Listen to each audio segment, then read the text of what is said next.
Lori Blockus here with Om Sweet Om Yoga in northern Wisconsin. Today I'm going to show you how to get a little or maybe a lot more out of your cat stretch. A lot of people call this a cat-cow combination.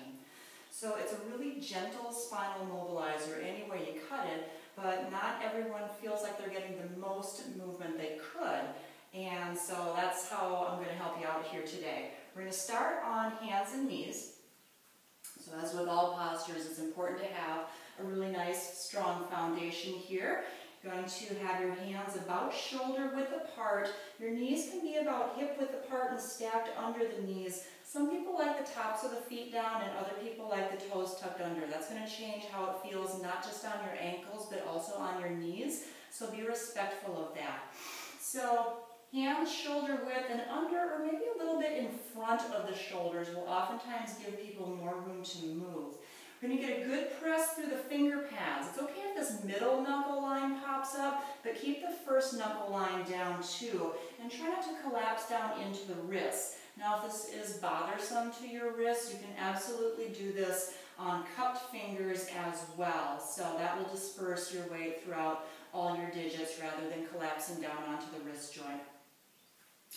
So we're going to start with what most people know as the cat portion of this position. It looks like a Halloween kitty.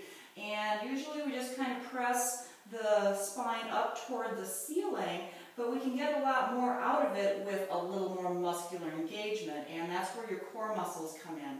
So we're going to add what's called a psoas wave, and that's your psoas muscle, which hooks your lower back to your upper thigh.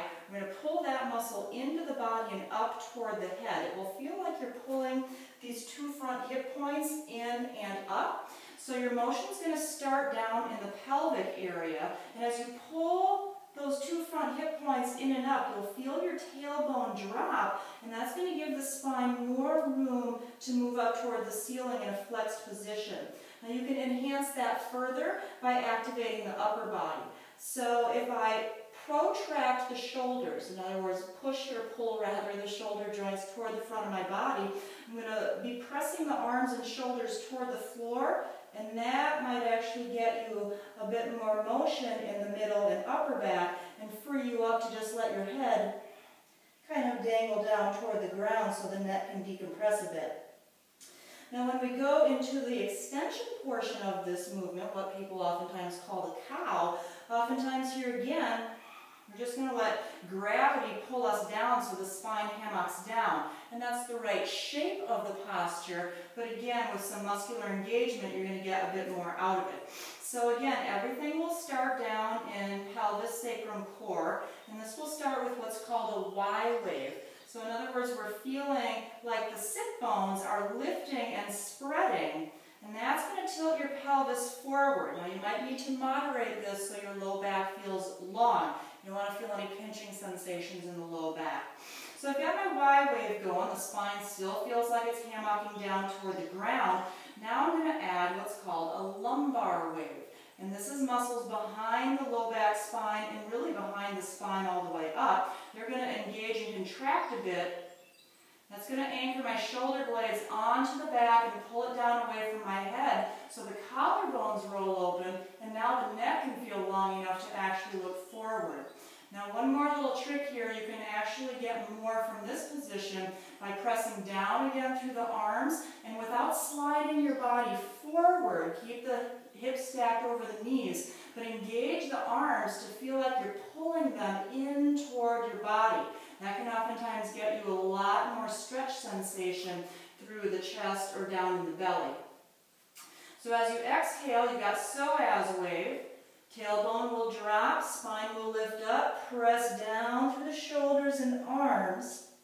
And as you inhale, lift and spread the sit bones, engage the muscles behind the spine, anchor the shoulder blades, and even draw the arms a bit more toward the body, as if you're trying to pull the chest forward between the arms without actually moving it that far.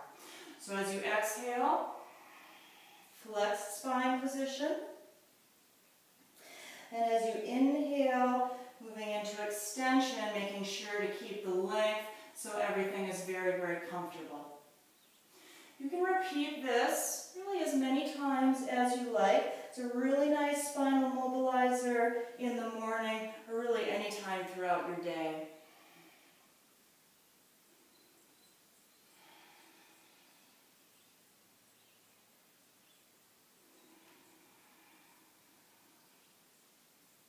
So going an even number of times in each direction, and when you're done, let yourself find a nice neutral spine. If you feel like the low back has been worked a little bit much, you might like to press the heels back toward the hips, or hips back toward the heels, and just take a child's pose here to lengthen out the low back.